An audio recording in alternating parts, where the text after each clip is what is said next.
Partir, c'est explorer ce nouveau monde qui émerge, le comprendre, le façonner.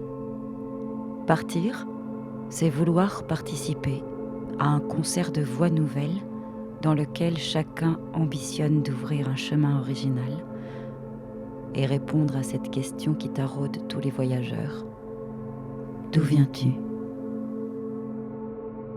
En réponse, ceux-ci voudraient répliquer. Qui es-tu ? Tant il semble désormais vain d'enfermer quelqu'un dans une identité, fondée sur ses seules racines.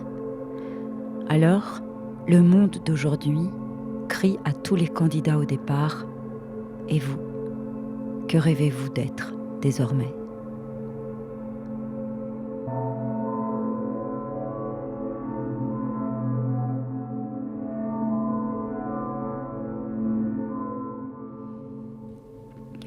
Les sentiers sont âpres, les monticules se couvrent de genêts.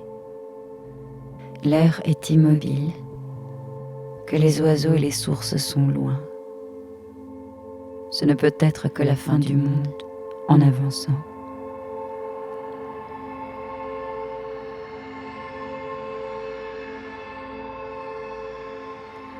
Sur la pente du talus, les anges tournent leurs robes de laine dans les herbages d'acier et d'émeraude. Des prés de flammes bondissent jusqu'au sommet du mamelon. À gauche, le terreau de l'arête est piétiné par tous les homicides et toutes les batailles, et tous les bruits désastreux filent leurs courbes.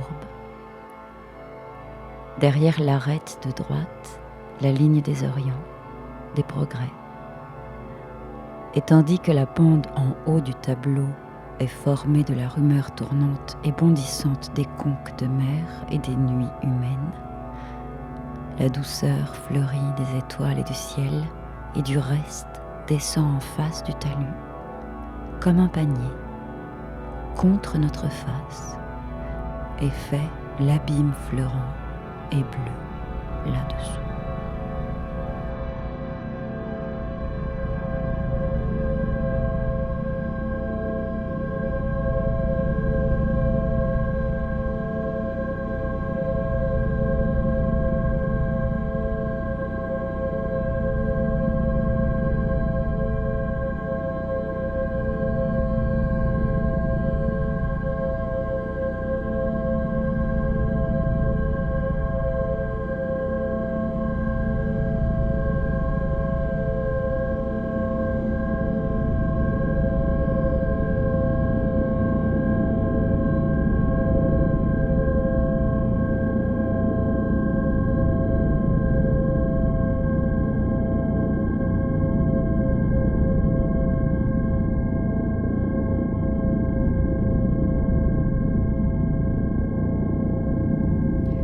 Comment habiter ce monde fait d'autres vies que les nôtres.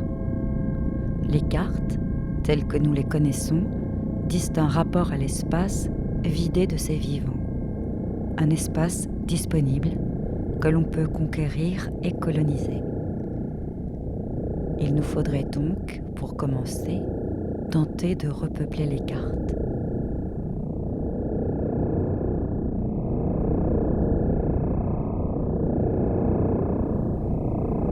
S'il y a des territoires qui tiennent à être chantés, ou plus précisément qui ne tiennent qu'à être chantés, s'il y a des territoires qui tiennent à être marqués de la puissance des simulacres de présence, des territoires qui deviennent corps et des corps qui s'étendent en lieux de vie, s'il y a des lieux de vie qui deviennent des champs, ou des champs qui créent une place, s'il y a des puissances du son et des puissances d'odeur, il y a sans nul doute quantité d'autres modes d'être qui multiplient les mondes.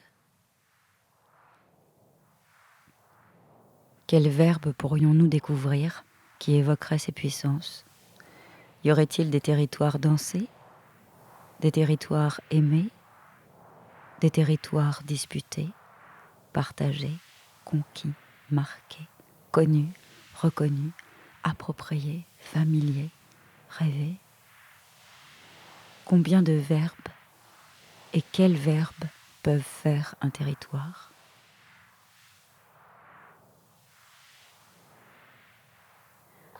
j'y suis. Mais voilà, ça y est, j'y suis là, j'y suis. Mais voilà, là, j'y suis.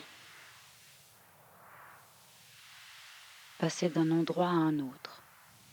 Rendre présent un ailleurs. J'y suis. J'y suis. J'y étais. Suis-je encore le même? À qui vais-je pouvoir m'adresser pour en dire quelque chose? Si le passager transporté d'un point à un autre fait une course contre le temps, l'itinérant, lui, avance avec le temps, dans le tissage des lignes qui relient le dehors et le dedans. Alors, chaque lieu est le nœud possible d'un maillage. Avancer avec le temps, c'est se laisser saisir par le temps entre les êtres, la tension entre les êtres et les situations. Libérer le temps.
Au commencement, la sphère et le tétraèdre étaient unis en une seule forme, impensable, inimaginable.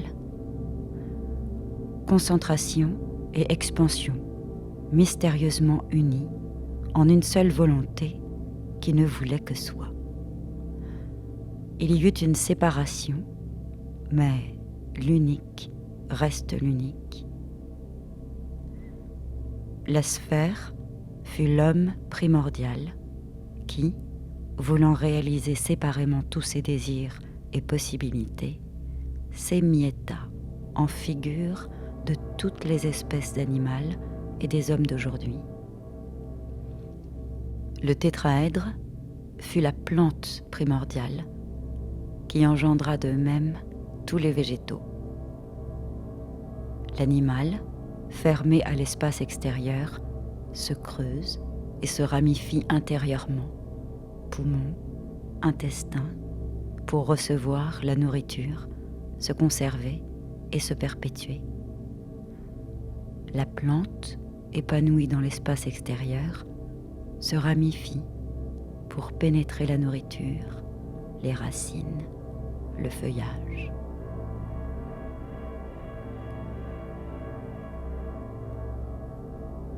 L'homme reçut un souffle et une lumière. Il voulut voir sa lumière et en jouir sous des figures multiples. Il fut chassé par la force de l'unité. Lui seul fut chassé. Il alla donc peupler les terres de l'en dehors, se divisant et se multipliant par désir de voir sa propre lumière.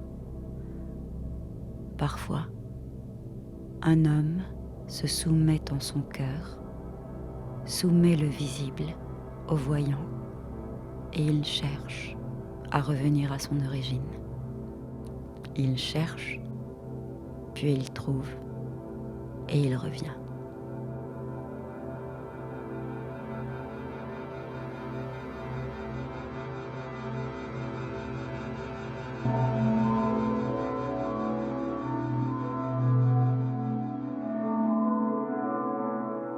On est entré dans une zone de choc, phénomène de foule, infime, infiniment houleuse.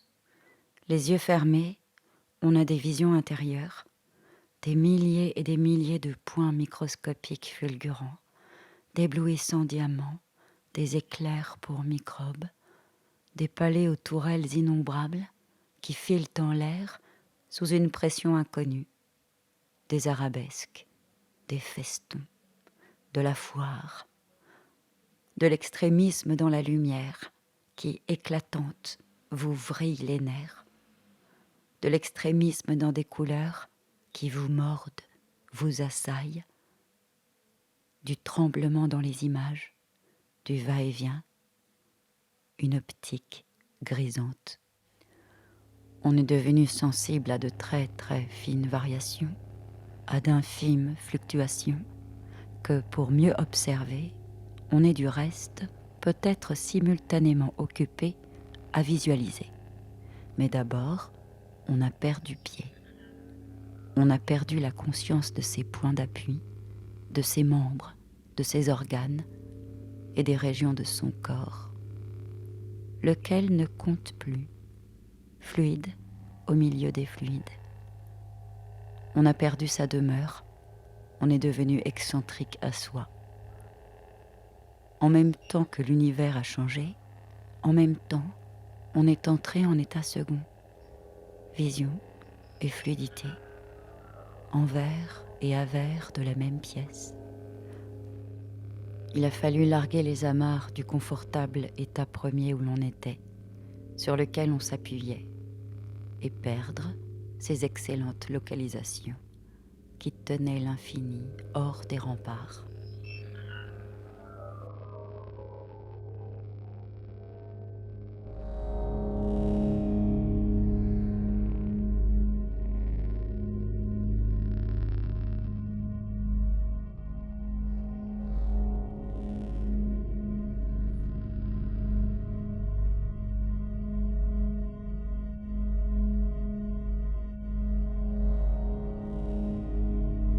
Il semblerait que le monde qu'on nous a décrit, cosmos muet et froid, violent et vide, régi par l'absurde ou la loi de la jungle, éclairé par la lueur vacillante d'un sujet humain, seul dans l'univers, eh bien il semblerait que ce monde-là, qui n'est pas habitable, ne soit qu'une construction de l'esprit. Le monde auquel nous sommes restitués lorsque l'on marche, presque sans le vouloir, et simultanément plus aventureux et plus hospitalier, repeuplé de 1000 formes de vie, avec lesquelles il va falloir recommencer. C'est un monde plus exigeant en diplomatie, mais plus accueillant.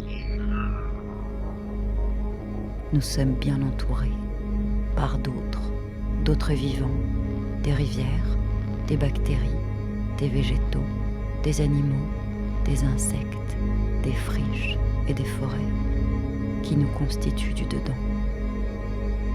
Marcher, dans cette mesure, est un art de rentrer chez soi.